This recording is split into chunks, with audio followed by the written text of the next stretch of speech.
हिमांशु बयानी जी से मैं जरा समझ लूं, ये आज दो चीजें हैं। एक तो जो कर्नाटका और विपक्ष की बात, तो हिमांशु जी उस पर एक टिप्पणी आप करिएगा ही।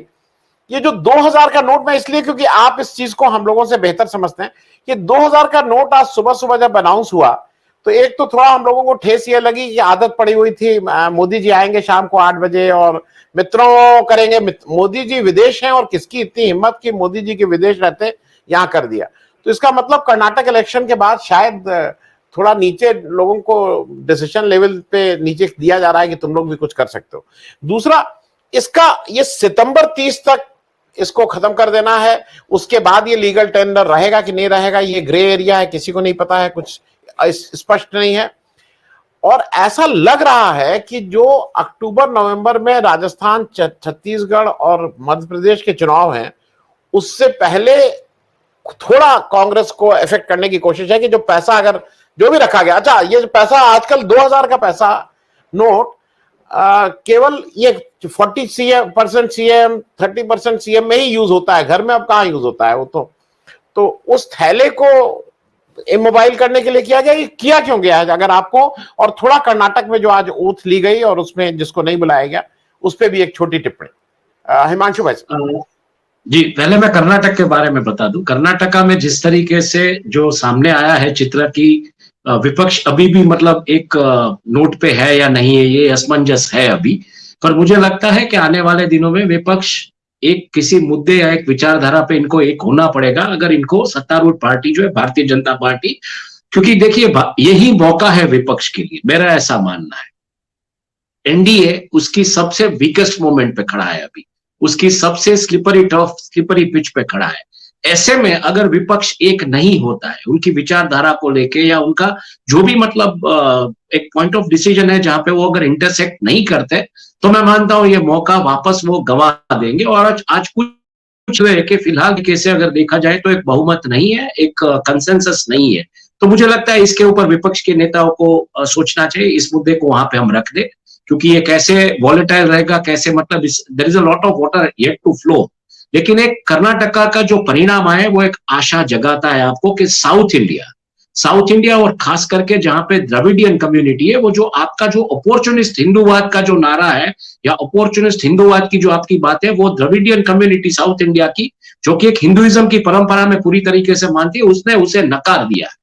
तो अभी आपके पास जिस तरीके की समस्या है नॉर्थ से जो आ रहा था कि 150 सीटों की समस्या, अभी साउथ भी मतलब आपके पास एक समस्या का ढेर बन के खड़ा रह गया। तो ऐसे माहौल में मुझे लगता है विकट टफ पे है एनडीए, विकट टफ पे है बीजेपी। इसमें अगर विपक्ष एकजुट नहीं होता है, आज जिस तरीके से सिग्नल्स मिले वो अच्छे नहीं है, अगर विपक्ष एकजुट नहीं होता है तो ये मौका विपक्ष गवा देगा, ये बिल्कुल लग रहा है। ये हुई बात आज की कर्नाटका की और विपक्ष की। आते हैं 2000 की नोट की बात पे। जो आपने जो इंडिकेशंस दिए वो इंडिकेशंस बिल्कुल सही है कि लोकसभा के चुनाव और बाकी 4 राज्यों में जो चुनाव होने वाले हैं उसमें देखिए जो फ्लोटिंग करेंसी है उसका जो हिस्सा था 2017 में वो करीबन 33.3% के आसपास था। यानी कि जो 18 लाख करोड़ की जो करेंसी 2017 में जो फ्लोट हुई थी नोटबंदी के बाद, उसमें कुछ करीबन 6 लाख करोड़ से ज्यादा 2000 की नोट की कंस्टिट्यूएंसी थी, मतलब वो कंस्टिट्यूएंट कंपोनेंट कुछ उस करीबन में था। आज जब मार्केट में करेंसी या जो फ्लोटिंग करेंसी है वो करीबन 33-34 लाख करोड़ के आसपास है, उसमें से 10% 2000 रुपी डिनोमिनेशन की जो नोट्स है उसका है। तो आज ये जो आरबीआई ने जिस तरीके से नोट निकाली, जो डिसीजन दिया है, उसमें क्लियरली इंडिकेशन है कि अक्टूबर में जो चुनाव होने वाले हैं तो सितंबर तक आप ये नोट जमा करवा दीजिए। 20,000 नोट आप 20,000 की वैल्यूएशन के नोट आप जमा करवा पाएंगे। जैसे इनकम टैक्स के जो सर्च एंड सर्वे ऑपरेशन हुए, जीएसटी के सर्च एंड सर्वे ऑपरेशन हुए, ईडी के सर्च एंड सर्वे ऑपरेशन हुए, उसमें कहीं ना कहीं जो ज्यादा पैसा बरामद हुआ है वो 2000 की करेंसी कंस्टिट्यूएंट कंपोनेंट में हुआ है। ये बिल्कुल एक बात साफ और तय है। पिछले 1 साल से मैं जिस तरीके से पैसे विड्रॉ करता हूं एटीएम से या मेरे, तो उसमें मैंने कहीं 2000 के नोट, कई व्यापारी मित्र हैं उनके साथ भी मेरी बात होती है, तो उन्होंने भी जब से खास करके सुशील मोदी जी ने फ्लोर पे कहा था, तो तब से लेके ये जो करेंसी उसको मतलब उन्होंने एक्सेप्ट नहीं करेंगे। तो इसके चलते ये जो बात अभी आई है जिसमें 3 लाख 3.72 लाख करोड़ की जो करेंसी घूम रही है मार्केट में, उसको करने की बात है। तो ये क्लियर बात है कि ये जो करेंसी जब जाएगी बैंक में, उसके बदले मैक्सिमम डिनोमिनेशन है वो जो 500 रुपए का है। और आपको तो पता है, हर बार इलेक्शन कमीशन जिस तरीके से वो एक कानून लेके आता है कि इतना कैश ही आप मोबिलाइज कर सकते हैं, तो उस टाइम पे कुछ खरीद फरोख्त ना हो, ये विपक्ष उस तरीके से, मतलब जो कांग्रेस का जो कॉन्फिडेंस बिल्टअप हुआ है कर्नाटका में लेके, साउथ में कुछ अगर पैसा ब्लैक का पड़ा है तो वो सब सिस्टम में आ जाए। और ये मुझे लगता है ये प्रक्रिया, लेकिन देखिए इसके भी रास्ते लोग ढूंढ लेते हैं, ऐसा नहीं है। भले 500 के डिनोमिनेशन में जो भी उनको खरीदना है, जो भी खर्च निकालना है चुनाव का, वो तो कहीं ना कहीं से मैनेज कर ही लेंगे। पर फिलहाल मुझे लग रहा है कि 4 राज्यों में चुनाव और लोकसभा के चुनाव, उसके मद्देनजर रखते हुए बड़ी आप, मतलब जो 2000 रुपए के मान लीजिए 100 नोट है, तो 2 लाख रुपए तो अपनी जेब में आप लेके घूम सकते हो। तो करीबन आपने मान लीजिए अगर किसी को खरीदना है तो आपको 50 गड्डियां चाहिए, 1 करोड़ रुपया तो वैसे ही आप लेके मतलब लेके घूम सकते हो एक छोटे से बैग में। तो वो नहीं हो पाएगा, क्योंकि आपको अभी छोटे डिनोमिनेशन में, मतलब 500 के डिनोमिनेशन में अगर पैसा मोबिलाइज करना है तो वो थोड़ा टफ रह जाएगा, और इसी के जो गाइडलाइंस होते हैं उसके मुताबिक आप पैसा मोबिलाइज नहीं कर पाएंगे। 2000 का नोट आप जब पुराना जमा करेंगे, तो आरबीआई ने जो नोटिफिकेशन दिया उसमें कहा है कि इसकी आवरदा 4 या 5 साल की थी। तो ऐसा नहीं है कि इसके बदले 2000 के नए नोट दिए जाएंगे, क्योंकि नए नोट प्रिंट करना बंद कर दिए। तो बिल्कुल ये 2000 के नोट लेके आपको 500 के डिनोमिनेशन के या 100 के डिनोमिनेशन के नोट्स मिलेंगे। तो कहीं ना कहीं ये बात भी बंद बैठती है कि आने वाले दिनों में थोड़े बहुत, क्योंकि ये वैल्यू बहुत बड़ी है, 4.25 लाख करोड़, 4.25 लाख करोड़ मोबिलाइज अगर आप करेंगे आने वाले चुनाव में, तो ये वैल्यू बहुत बड़ी है। तो मुझे लगता है ये एक तरीके से कर्नाटका के मुद्दे से ध्यान भटकाने की बात है। जैसे प्रबल जी ने कहा कि जो जिस तरीके से लाइमलाइट में मुद्दा आ रहा है, तो उसको भी भटकाने की बात है। जो और चीजें जो चल रही है उससे भी मुद्दे से ध्यान भटकाया जाए, और सिर्फ और सिर्फ ये सडनली आप ऐसा शॉकर या ऐसा गोल पोस्ट शिफ्ट करके दीजिए कि वो चर्चा का मुद्दा बन जाए, तो वो चर्चा का मुद्दा बन चुका है। हालांकि छोटे छोटे व्यापारियों ने, जैसे मैंने कहा, 2000 की नोट एक्सेप्ट करना बंद कर दिया था, खास करके सुशील मोदी के लोकसभा में जो उन्होंने कहा था कि इसको आप बैन कर दो, तब से। तो इसको लेके छोटे व्यापारी या छोटे लोगों के पास शायद बहुत परेशानियां नहीं हो सकती, पर जिनके पास ये 2000 के डिनोमिनेशन के तौर पे जो ब्लैक मनी पड़ा है, वो कैसे इसको मोबिलाइज करेंगे, ये उनके लिए सबसे, मुझे लगता है, मुद्दा बड़ा हो जाएगा। और कैसे करेंगे ये देखना पड़ेगा आने वाले दिन। हिमांशु जी, एक चीज आपसे समझ लें, आपके पास सबसे ज्यादा डेटा रहता है। आप गुजरात इलेक्शन के समय भी आपने काफी डेटा समझाए थे हम लोगों को। एक चीज मुझे ये बताइए, क्या ये फॉर्मूला हर जगह फिट इन होगा कि बाइपोलर में ही बीजेपी को विपक्ष हरा सकता है, या जैसे कर्नाटक में जब त्रिकोणीय संघर्ष हुआ तो वहां रिजल्ट विपक्ष के लिए बेहतर आए? जैसे कुछ लोगों का ये अभी भी मानना है कि अगर वहां 1-on-1 होता, जेडीएस और कांग्रेस एक साथ लड़ती, तो शायद ये स्थिति नहीं होती, इतनी सीटें नहीं आती।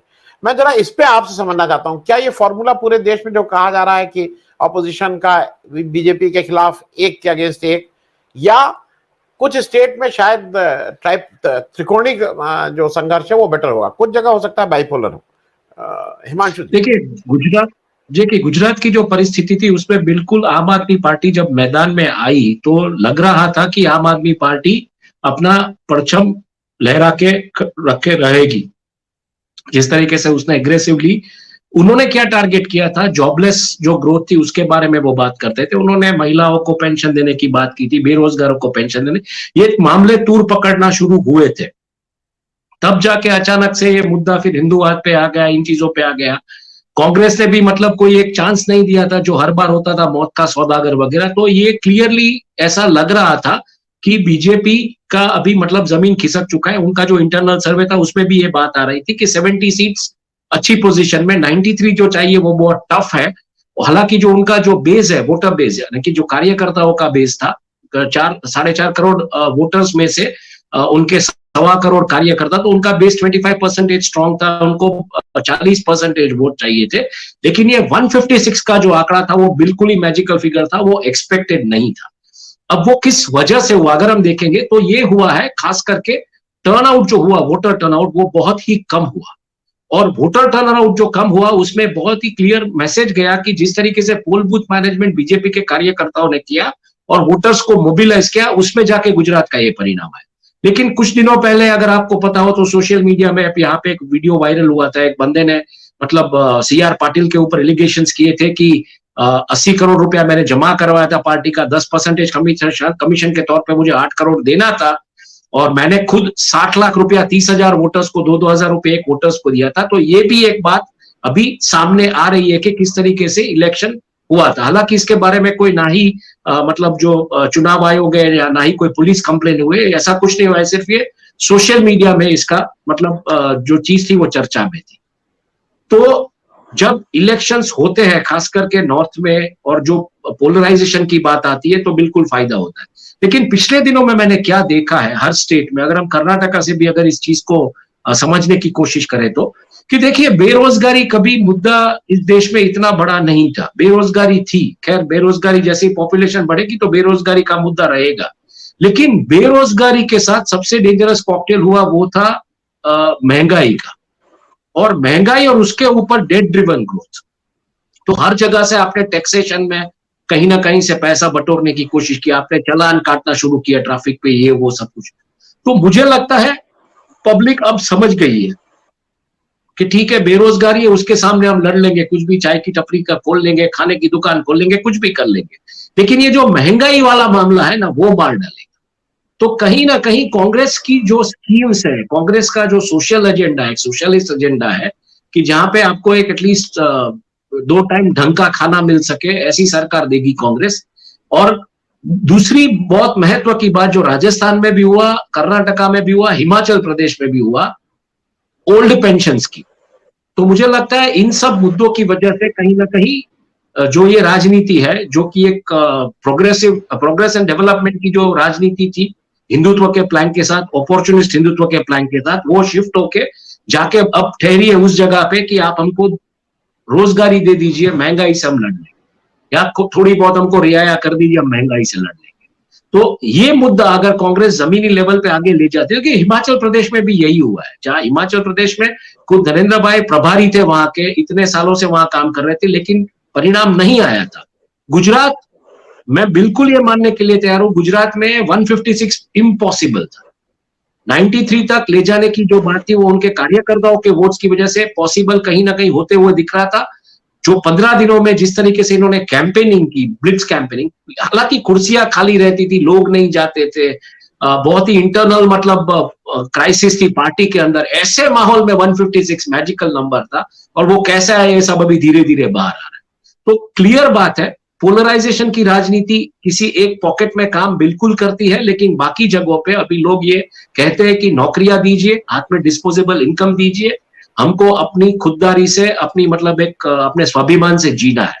तो मुझे लगता है उस दिशा में राजनीति अभी जाना शुरू हुई है, और इसीलिए मैं बोलता हूं कि 2024 एक ऐसा मौका है कि आप अगर ऐसी एक विचारधारा कि जिसमें हम रोजगारी देंगे, अब आप स्वाभिमान से आप अपना जीना जी पाएंगे, अगर ये बात लेके आते हैं तो मुझे लगता है बाकी जो फंडामेंटलिज्म की बात आती है, जो फैनेटिज्म की बात आती है, वो दरकिनार हो जाएगी। लेकिन वेट एंड वॉच कीजिए, क्योंकि देखिए राम मंदिर का मुद्दा अभी शुरू होने वाला है, 2024 में राम मंदिर का मुद्दा छाएगा सब जगह पे। कर्नाटका के इलेक्शंस ने एक चीज बहुत क्लियरली बता दी कि केरला स्टोरी या ये जो बजरंग दल की बात है या पीएफआई की बात है वो काम नहीं करती है, मतलब एक फैनेटिज्म तो काम नहीं। दूसरा, कांग्रेस का बेस स्ट्रॉन्ग रहा था कर्नाटका में, जो कि गुजरात में इरोड हुआ है। गुजरात में नेताओं को खरीदा गया है, नेता कांग्रेस से बीजेपी में चले गए, जो कि कर्नाटका में ऐसा कोई इतिहास नहीं था। तो कांग्रेस का एक बेस कर्नाटका में स्ट्रॉन्ग था, उसका भी बेनिफिट मुझे लगता है कांग्रेस को डेफिनेटली कर्नाटका में मिला।